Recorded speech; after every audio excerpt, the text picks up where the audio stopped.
Students, आज हम Hindi literature में पार्ट 16 नाम है हमारे राष्ट्रीय प्रतीक की एक्सरसाइजेस करेंगे। ओके बच्चों, तो मैंने नोटबुक में दिया हुआ है प्रश्नों के उत्तर 2। तो प्रश्नों के उत्तर आपको किस में करने हैं? नोटबुक में करने हैं। ओके, और बाकी का बुक में करना है। तो नोटबुक में प्रश्नों के उत्तर करने, तो स्टार्ट करते हैं। पहला है, देश की पहचान किससे होती है? देश की पहचान किससे होती है? तो आंसर में लिखोगे आप, देश की पहचान चिन्हों से होती है। देश की पहचान चिन्हों से होती है। देश की पहचान किससे होती है? देश की पहचान चिन्हों से होती है। ओके, चलिए नेक्स्ट पर आ जाते हैं। नेक्स्ट है, हमारे राष्ट्रीय प्रतीक कौन कौन से हैं? हमारे राष्ट्रीय प्रतीक कौन कौन से हैं?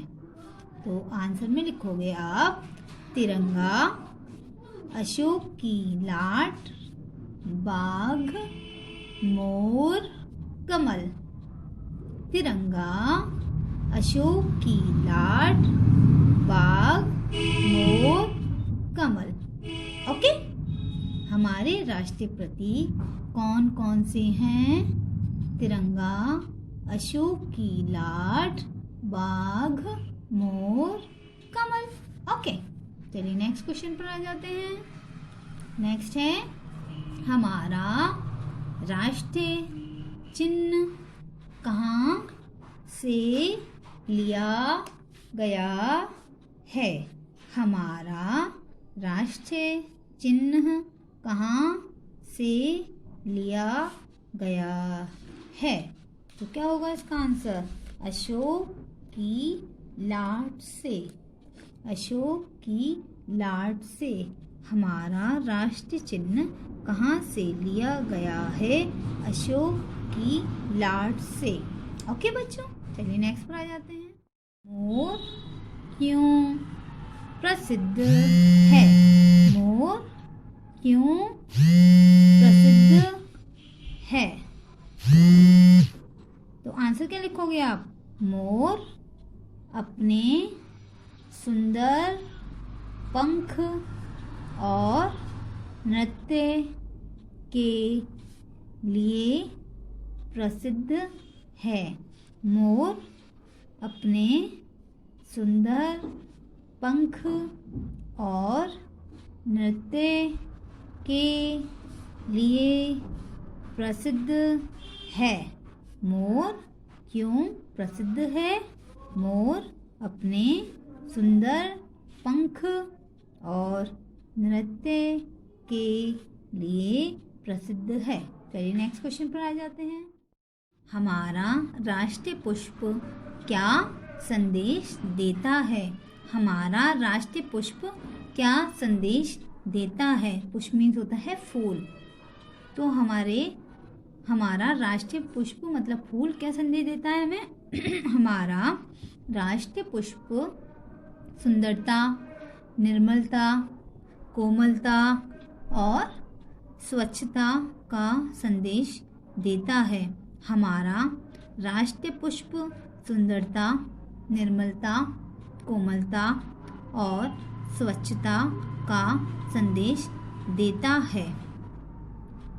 हमारा राष्ट्रीय पुष्प बताइए कौन सा है? कमल। ओके बच्चों, तो ये वाले प्रश्नों के उत्तर आपको किस में करने थे? नोटबुक में करिएगा। ठीक है, चलिए हम बुक पे आ जाते हैं। पेज नंबर 82 ओपन कर लें। 82 पे क्या करना है हमें? एक्सरसाइज दिए, ये करना है हमें। और किस में करोगे आप? बुक में करोगे एक्सरसाइजेस। सही उत्तर पर सही का चिन्ह लगाइए। यहाँ पर 3 ऑप्शन दिए हैं, जो करेक्ट ऑप्शन है उस पर आपको सही का टिक लगाना है, सही का निशान लगाना है। पहला है, तिरंगे में बने चक्र में कितनी तीलियां होती हैं? तिरंगे में बने चक्र में कितनी तीलियां होती हैं? तो आपने देखा है झंडे में एक सर्किल बना होता है, एक चक्र बना होता है, उसमें कितनी तीलियां होती है? 27, 24 या 20, 27, 24 या 20, तो 24 तीलियां होती हैं। तो ये सही आंसर है इसका। इस पर सही का निशान लगा दीजिएगा। ओके।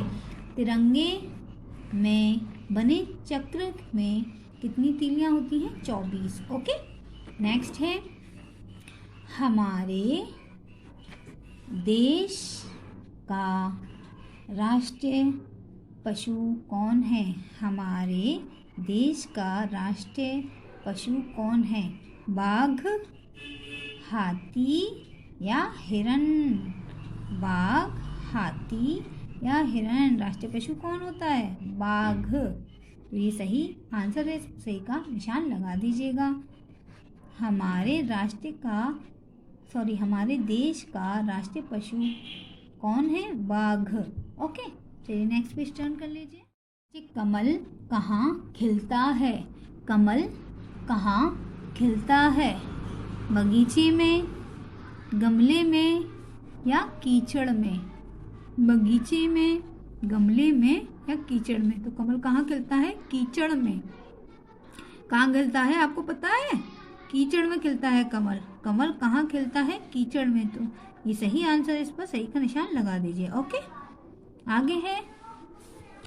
आगे दिया है, सही वाक्य पर सही तथा गलत वाक्य पर गलत का निशान लगाइए। जो सही वाक्य है उस पर सही का निशान लगाना है आपको, जो गलत वाक्य है उस पर गलत का निशान लगाना है। तो पहला है, हमारे राष्ट्रीय ध्वज में 4 रंग हैं। हमारे राष्ट्रीय ध्वज में 4 रंग हैं। नहीं तो 3 होते हैं। तो ये गलत वाक्य है, तो इस पर गलत का निशान लगा दीजिए। ठीक है। राष्ट्रगान प्रार्थना सभाओं में गाया जाता है। राष्ट्रगान प्रार्थना सभाओं में गाया जाता है। तो ये सही है क्या गलत है? ये सही है। उस पर सही का निशान लगा दीजिए, क्योंकि राष्ट्रगान तो प्रार्थना सभाओं में गाया जाता है। ओके। तो ये सही है, तो इस पर सही का निशान लगा दीजिए। नेक्स्ट है, राष्ट्र चिन्ह में 3 सिंहों की आकृति बनी हुई है। राष्ट्र चिन्ह में 3 सिंहों की आकृति बनी हुई है। नहीं, राष्ट्र चिन्ह में कितने सिंह हैं? 4। कितने होते हैं? 4 सिंहों की आकृति बनी हुई है। तो यहाँ तो 3 दिए हैं, तो ये गलत है। तो इस पर गलत का निशान लगा दीजिए। ओके। नेक्स्ट है, मोर दिखने में बहुत सुंदर और आकर्षक होता है।